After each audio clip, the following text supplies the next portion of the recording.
If it agrees to stop its nuclear program, it can reclaim its future. If it proves it can live in peace, the world will live in peace with it.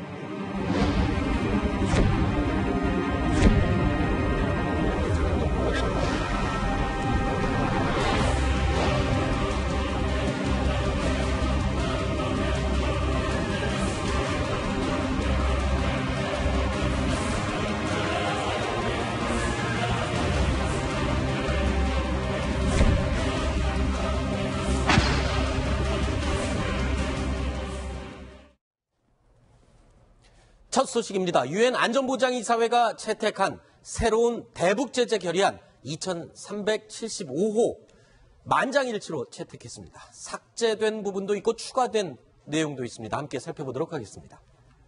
자, 유류 공급, 원유 공급량 현재 400만 배럴을 동결하고 있었는데 그리고 정유 제품 연간 200만 배럴을 제한한다라는 내용으로 결정이 됐습니다. 제재 대상에 포함됐던 사람이 빠지거나 또는 없었는데 들어간 대상이 있습니다. 먼저 박영식이라는 인물이 개인 인물로 추가가 됐습니다. 또 단체 중에는 3개의 단체가 추가로 제재 대상으로 포함이 됐습니다. 자, 그런데 김정은과 김여정이 제외가 됐습니다. 가장 중요한 인물들 같은데 배제된 이유 잠시 후에 이야기를 나눠보겠습니다. 다음 내용 보시죠. 자, 섬유 수출 북한의 3대 돈줄 가운데 하나로 여겨지는 의류 수출인데 북한산 모든 직물 및 의류 수출이 금지됐습니다. 해상 검색 역시 강화됐고요. 노동자 파견, 외화벌이를 하고 있는 가장 최대 수단인 이 외화벌이 수단, 노동자 파견이 금지됐습니다. 자, 그런데 앞부분 내용 다시 한번 확인할까요? 박영식 노동당 군사위원 개인인데 등장을 해서 제재 대상이 됐습니다. 과연 어떤 사람이길래 제재 대상이 됐는지 먼저 목소리, 얼굴 확인해 보시죠. 지금 이제는 무모하게도 군사적 공격을 감행하려고 놔두고 있습니다. 그 무슨 경고나 사전 통보도 없이 가장 철저한 징벌의 핵심적 타격을 가하여 미국이라는 땅덩어리를 지구상에서 흔적도 없이 드러내고. 네, 김정봉 실장님. 네.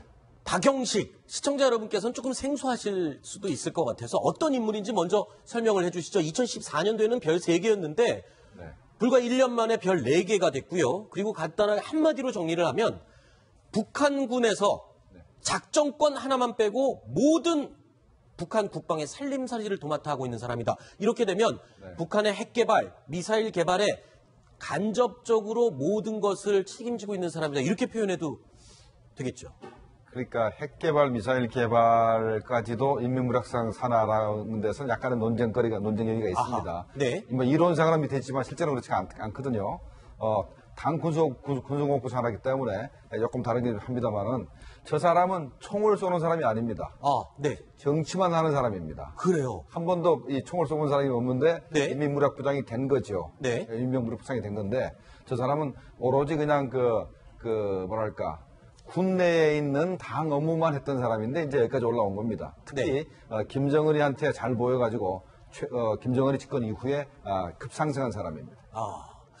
자, 어쨌든 총을 한 번도 쏴보지 않은 군인 출신이 아닌데도 불구하고 유엔 안보리에서 결정한 대북 제재 결의안에 개인 제재 대상으로 이번에 새로 추가가 된 인물입니다. 자, 북한에서는 군 서열상 3위를 기록하고 있는 인물이라고 하는데 자, 앞으로 어떤 역할로 등장을 계속할지 지켜보겠습니다. 그리고 또 한 가지 아까 궁금했던 점, 김정은과 그리고 김여정, 여동생이죠. 이 남매가 제재 대상에서 빠진 이유, 이게 가장 궁금합니다. 사실상 대북 제재 결의안 하면 바로 이 김정은을 대상으로 해야 되는 그런 거 아닙니까? 이유가 뭡니까? 이번에 미국에서 네. 제재 결의안 초안을 마련했을 때 김정은 이름이 처음으로 들어갔습니다. 네. 과거에 북한의 인권 문제 관련해서도 북한의 최고 지도부 이렇게 표현했지 김정은 이름을 쓴 적이 없거든요. 네. 이번에 김정은 이름이 들어갈 걸 기대했는데 네. 러시아와 중국에서 네. 반대라는 바람에 이름이 빠졌죠. 빠졌는데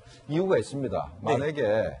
김정은하고 김여정 이름이 들어가서 네. 이 사람들의 해외 여행을 못하게 한다든가 네. 아니면 이 사람들이 가지고 있는 해외 구자 네. 몇백 개 전의 구자를 만약에 압류를 해서 네. 재산을 동결시킨다 그러면 아마도 그 부하들이 가만히 있으면 처벌을 받습니다. 그러니까 어떤 무모한 짓을 할지도 모릅니다. 네. 그게 이제 과거의 사례가 2005년도 9월 9일 날 9.19 공동성명이 있었지 않습니까? 네. 그 일주일 후에 바로 방코 델타 아시아에 있는 마카오에 있는 방코 델타 아시아 은행에 김정은 개인 비자금 2,400만 불이 동결됩니다. 네. 그 직후에 바로 북한이 핵실험을 하게 되거든요. 아하. 그래서 만약에 김정은을 제재하게 되면 북한이 무슨 행동할지 모르기 때문에 중국과 러시아가 그걸 이제 핑계를 대서 그렇군요. 김정은과 김여정 이름을 뺐습니다. 그러니까 이 대북제재 결의안이 최종안으로 통과되기 직전까지 원안에는 미국이 김정은과 김여정을 제재 대상으로 넣자라고 강력하게 주장을 했지만 중국과 러시아가 방금 설명하신 내용처럼 쉽게 얘기하면 이 북한의 지도부 사람들은 그 유명한 국가 최고 존엄을 건드리게 되면 엉뚱한 행동들을 할 수가 있기 때문에 그 부분을 우려했다. 중국과 러시아가. 그래서 제재 대상에서 뺐다. 그러면 한 발 물러선 거 아닙니까? 중국과 러시아를 달래기 위해서 또는 북한이 그렇게 중요시하는 최고 존엄을 건드리지 않는 차원으로 한 발 물러선 거네요. 아니 그렇게 볼 수도 있겠지만요. 다 다른 편으로 보게 되면 우리 김정은 씨가 스위스에서 유학 갔을 때 네. 누가 돌봤습니까? 자기 이모가 돌봤죠. 네. 이모부하고 고영희인가? 네. 고영숙인가요? 고영숙이요. 고영숙인데 그 남편이 스위스 계좌를 관리했었거든요. 네. 그 두 사람이 미국으로 망명했죠. 네. 무슨 얘기냐면 미국 CIA는 김정은 스위스 계좌를 포함한 걸 다 알고 있다는 얘기죠. 네. 그러니까 알고 있기 때문에 잡을 거냐 말 것이냐는 여러 가지 방법이 있겠지만은 네. 계속 지켜볼 필요도 있겠죠. 그래서 다음 카드를 위해서 하나 남겨놓은 걸로 볼 수도 있다라는 걸 하나 말씀드리고 싶고요. 그다음에 지난번 우리 9월 초에 동방 포럼에 대통령이 가셔갖고 푸틴 러시아 대통령 만났지 않습니까? 네. 여러 가지 얘기를 하셨는데 결론적으로 지금 유엔 안보리에서 러시아가 우리를 안 도와줬습니다. 네. 그러면 러시아를 우리의 무슨 이런 대상으로 생각하기는 아직 요원하다는 거를 대통령도 아마 좀 답답함을 느끼지 않으셨을까. 그리고 이것이 지금 우리 대한민국의 현실이라는 걸 좀 알았으면 좋겠습니다. 네. 자, 현실이 이제 알고 있는 것 같습니다. 청와대가 요즘 굉장히 많이 힘들어하고 있고. 힘들어하죠. 예. 그 현실을 직시했기 때문에 좀 굉장히 힘들어하고 있죠. 자, 그리고 이번 북한 대북 제재 결의안에 새로 대상으로 추가된 3가지 조직입니다. 북한의 중앙군사위원회가 대상으로 포함이 됐고요. 두 번째 조직이 선전선동부입니다. 여기는 지금 김여정이가 아주 실세로 활동을 하고 있다는 그런 홍보 부대죠. 홍보 조직이죠. 그리고 세 번째로 조직지도부. 글쎄요. 이 3가지 조직이 제재 대상에 포함된 이유가 뭡니까? 그냥 언뜻 보기에는 김정은과 김여정이 개인 대상에서 빠졌기 때문에 그들이 대표하는 조직들을 대신 넣은 게 아닌가 이런 분석이 가능할 것 같은데. 네, 그렇게 봐도 틀림이 없습니다. 네. 일단 당 중앙군사위원회 위원장이 김정은이기 때문에 당 중앙군사위원회를 넣었다는 얘기는 바로 김정은을 제재하겠다는 바로 간접적 표현이고 네. 선전선동부에 김기남이가 선전선동 부장이지만 네. 김여정이 실제 실권 다 가지고 있기 때문에 그렇죠. 김여정이를 또 제재하는 것이 되는 것이고 그럼 세 번째는 뭡니까? 그다음에 조직지도부는 조직지도부라는 것이 북한의 당 중의 당입니다. 아하. 그게 중앙당 인원의 60%가 조직지도부 직원이고 네.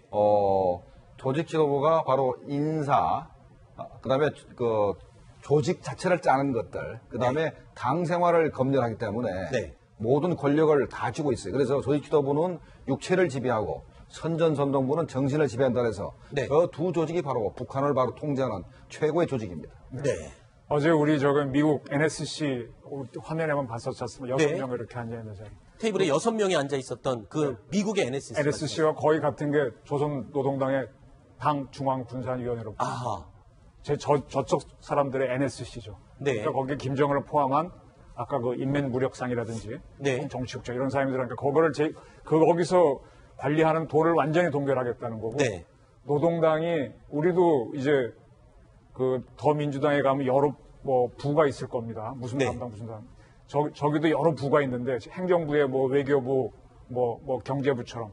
근데 가장 중요한 게 조직지도부하고 선동부입니다. 둘을 네. 딱 잡으면 나머지는 머리를 잡았기 때문에 끌려오는 팔다리입니다. 네. 노동당과 북한의 NSC를 잡았다. 자산 동결했다. 핵심이다. 이렇게 보실 수도 있습니다. 네.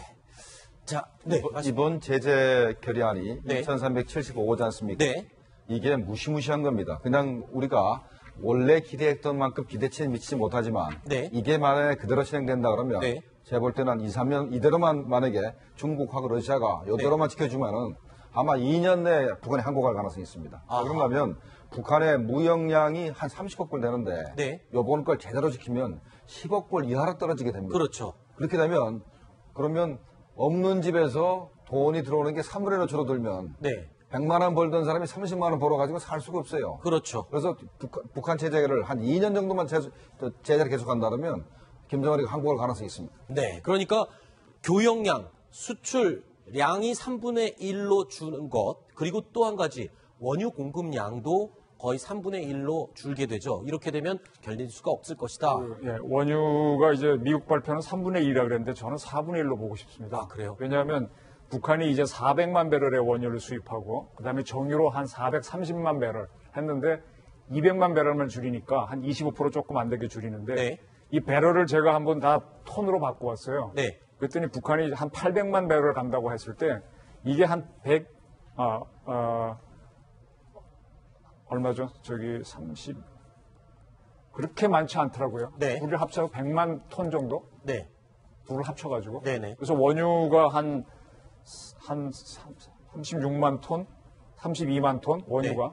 그 다음에 정유가 32만 톤? 그 정도 되는 것 같아요. 네. 근데 무슨 얘기냐면 우리나라에서 큰 유조선 만들면 한 배가 10만 톤급이죠. 네. 그거 한 10척 정도만 들어가면 북한은 자기네 필요한 1년 석유가 끝나는 거예요. 그만큼 작은 나라입니다. 거기에서 25% 드러내면은 상당히 스트레스를 받고요. 네. 그다음에 북한이 굉장히 가난한 나라다 보니까 임가공을 합니다. 네. 우리도 옛날에 마산에 수출 자유공단 만들어서 왜 가발도 만들고 네네. 옷도 이렇게 짜서 이렇게 팔았잖아요. 네. 일본서 원자를 받아. 지금 우리가 그걸 이제 베트남에 주다가 뭐 저 멀리 주는데 지금 북한은 중국한테 그걸 받아서 해주고 있거든요. 근데 네. 섬유 수출을 이번에 딱 끊었어요. 그렇죠. 제대로만 하게 되면 북한이 스트레스 상당히 받을 겁니다. 알겠습니다. 자, 일단 대북 제재 결의안 강력하다고 할 수 있는 대북 제재 결의안이 통과가 됐습니다. 앞으로 북한이 이에 대해서 추가 도발을 할지 아니면 정말 어려운 상황으로 빠져들지 조금 더 지켜보겠습니다.